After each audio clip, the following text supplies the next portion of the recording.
तुमच्या शेतामध्ये 2025 मध्ये सोयाबीनला फुलं जास्त होते पण शेंगा लागल्या नाही. तुमच्या शेतात पाणी दिल्यावर मातीवर मिठासारखा पांढरा थर दिसतो. यामुळे सोयाबीनचा फुलाचं रूपांतर शेंगेत होत नाही, उत्पादन कमी. जमीन कडक होते, जमिनीमध्ये भुसभुशीतपणा राहत नाही, जमिनीमध्ये पाण्याचा निचरा चांगला होत नाही. बऱ्याच ठिकाणी सोयाबीनची पानं पिवळे पडतात, पानातील आतील शिरा हिरव्या राहतात. सोयाबीनचे जे पानं असतात जनरली नॉर्मल, त्यांच्यापेक्षा साईज लहान असते, झाडाची डेव्हलपमेंट होत नाही. फुलं भरपूर लागतात पण फुलगड होते, शेंगेत रूपांतर होत नाही. तसेच काळी जर जमीन असेल मित्रांनो तर तिथं सोयाबीन हिरवंकस, डेव्हलपमेंट चांगली, फुलं चांगले, पण शेंगेत रूपांतर होत नाही, उत्पादन चांगलं नाही. तर हा व्हिडिओ स्पेशल तुमच्यासाठी आहे. तर याच्यावर काय इलाज करायचा हे मी तुम्हाला शास्त्रीयदृष्ट्या सायंटिफिकली समजून सांगतो. व्हिडिओ पूर्ण बघा.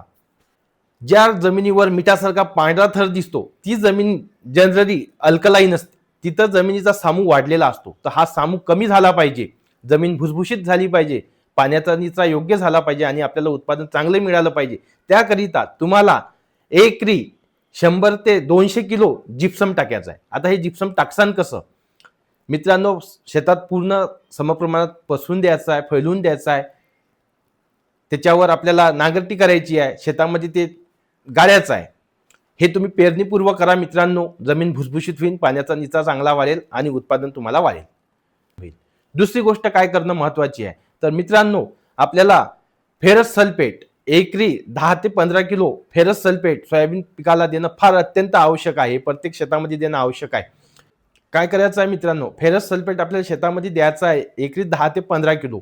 तर हे फेरस सल्फेट शेणखतामध्ये किंवा वाळूमध्ये मिक्स करून पूर्ण शेतात टाकायचं आहे, जेणेकरून तुमचं सोयाबीन पिवळं पडणार नाही.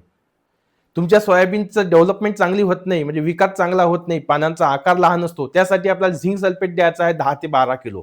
हे पण मित्रांनो आपल्याला तसंच द्यायचं आहे. एक तर पेरणीपूर्वी टाकायचं आहे किंवा सुरुवातीच्या काळामध्ये टाकायचं आहे. फेरस सल्फेट बी पेरणीपूर्व टाकायचं आहे किंवा मग सुरुवातीच्या काळामध्ये टाकायचं आहे पिकाच्या. तर झिंक सल्फेट 10 किलो शेणखतात किंवा वाळूत मिक्स करून आपल्याला शेतामध्ये पसरवायचं आहे. आता अत्यंत महत्वाचं आहे मित्रांनो बोरान, ज्यानं फुलगड खूप मोठ्या प्रमाणात होते आणि बोरान हे जास्त प्रमाणात आपण वापरू शकत नाही.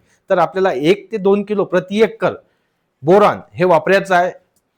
तर मित्रांनो, ह्या सर्व गोष्टी जर तुम्ही केल्या तर तुम्हाला 100% उत्पादन चांगलं होईल. तुम्हाला जिप्सम, झिंक, बोरान आणि आयरन टाकायचं आहे. ह्या गोष्टी जर टाकल्या तर तुम्हाला 100% उत्पादन मिळेल.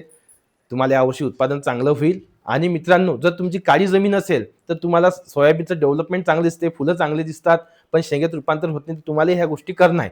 आणखी एक महत्त्वाचं, जर तुम्ही माती परीक्षण केलं आणि जमिनीचा सामू किती आहे हे जर टेक्निकली बघितलं तर मित्रांनो तुम्हाला सिस्टमॅटिकली डोस कळते किती जिप्सम आपल्या शेतामध्ये टाकायचं आहे. आणखी चांगला ॲक्युरेट रिझल्ट येऊ शकतो. तर धन्यवाद मित्रांनो. बरेचसे शेतकरी फक्त व्हिडिओ पाहताय, जवळपास 99% आणि चॅनल सबस्क्राईब करत नाही. मित्रांनो, सबस्क्राईब करायला काही पैसे लागत नाही. तुम्ही जर मला सपोर्ट केला, माझं चॅनल ग्रो केलं, तर मी आणखी बी याच्यापेक्षा एकदम टेक्निकल विषय घेऊन येणार, ज्या गोष्टी शेतकऱ्यांना अत्यंत गरज आहे आणि मला पण मोटिवेशन मिळणार व्हिडिओ बनवण्यासाठी. धन्यवाद.